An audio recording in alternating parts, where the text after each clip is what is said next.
शिव। जो भी इस वीडियो को लाइक करेंगे, अपने मित्रों के साथ शेयर करेंगे और कमेंट में हर हर महादेव लिखेंगे, उनका जीवन खुशियों से भर दे। बहुत समय पहले की बात है। एक छोटे से गांव में भुवन नामक व्यक्ति रहता था।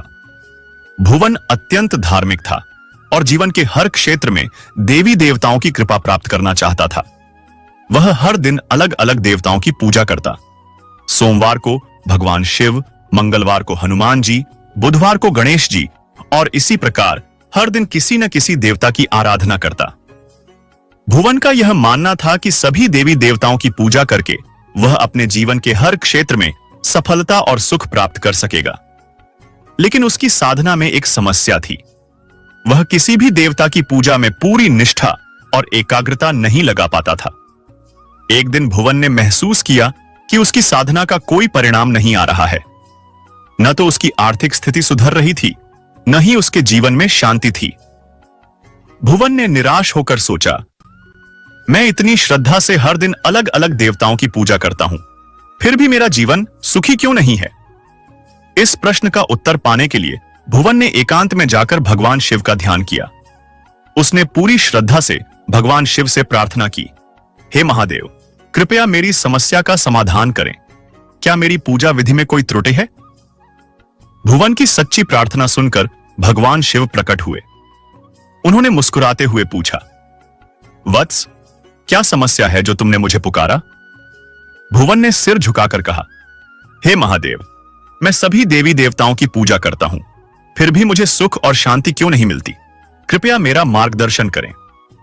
भगवान शिव ने भुवन को समझाते हुए कहा, वत्स, यह सही है कि सभी देवी देवता एक ही परमात्मा के रूप हैं, लेकिन तुमने अपनी साधना में एक बड़ी गलती की है। भुवन ने आश्चर्य से पूछा, हे महादेव, मेरी गलती क्या है? भगवान शिव ने समझाया, वत्स, जब तुम भिन्न भिन्न देवताओं की पूजा करते हो, लेकिन उनमें से किसी एक के प्रति पूरी निष्ठा और समर्पण नहीं रखते, तो तुम्हारी साधना अधूरी रह जाती है। उन्होंने एक उदाहरण देते हुए कहा, मान लो तुम्हारे पास 5 खेत हैं और तुम हर खेत में थोड़ा थोड़ा बीज बोते हो, लेकिन किसी भी खेत की पूरी देखभाल नहीं करते, क्या तुम्हें अच्छी फसल मिलेगी? भुवन ने सिर हिलाकर कहा, नहीं महादेव, फसल अच्छी नहीं होगी। भगवान शिव बोले, यही नियम साधना पर भी लागू होता है।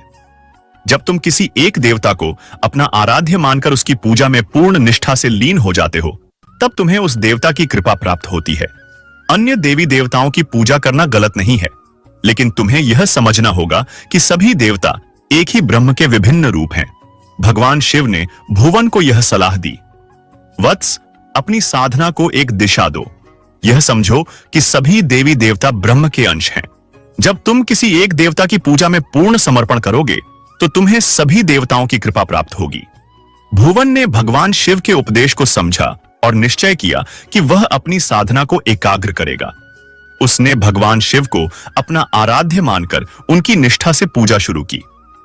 कुछ ही समय में उसके जीवन में सुख, शांति और समृद्धि आने लगी। यह कहानी हमें सिखाती है कि सभी देवी देवता एक ही परमात्मा के स्वरूप हैं।